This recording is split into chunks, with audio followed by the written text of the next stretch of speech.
So in terms of some best practices, we kind of break this up in before the open and after the open, okay? A couple of my favorite things, the subject line. There's a lot of research out there that would suggest that the subject, well, obviously who the email's from. Do I recognize who it's from? Is it somebody that I remember that I want to open? And even in that case, does the subject line, is the subject line compelling enough to make me want to click on that?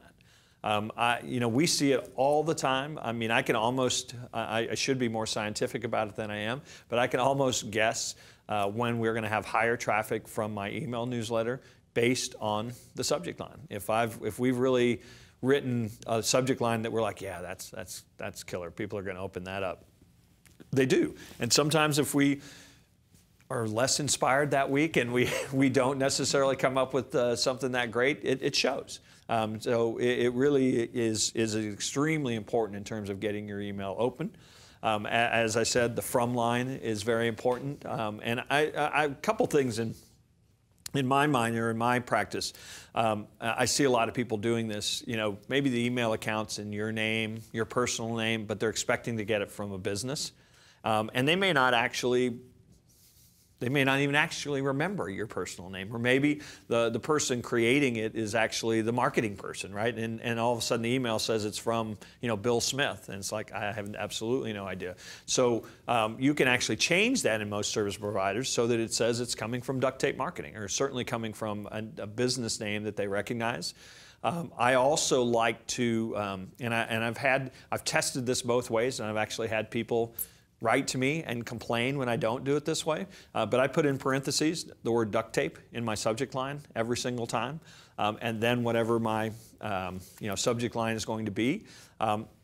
People tell me all the time that when I don't do that, they write to me and tell me, well, I almost missed your newsletter this week because I didn't realize it was from you. So give people lots, you want to be welcomed in their email inbox. So give them, assuming you've earned that trust, make sure you give them all the clues.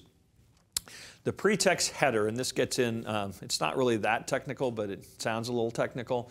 In most emails, so this is the from, this is the subject line, and then it starts, this is actually in Gmail.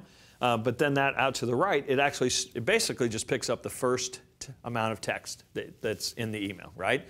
And so a lot of times if you're looking on, especially like on a laptop or something, you'll see all of that out there, and people will also make determinations about whether or not to open that. You can actually, in most email service providers, you can actually tell it what you want to go in there, okay? So use that, what they call pretext header, as another way to start selling the email. I see them all. You know what? You'll see. Let's see if there's any in here. This comes up all the time.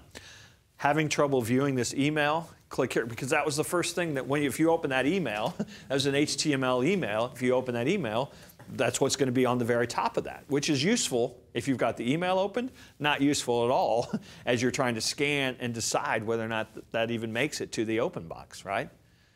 So use that pretext header as part of, so these three components, give them some thought so that you're giving your email the best chance, assuming people wanted it, you're giving it the best chance of them actually opening it.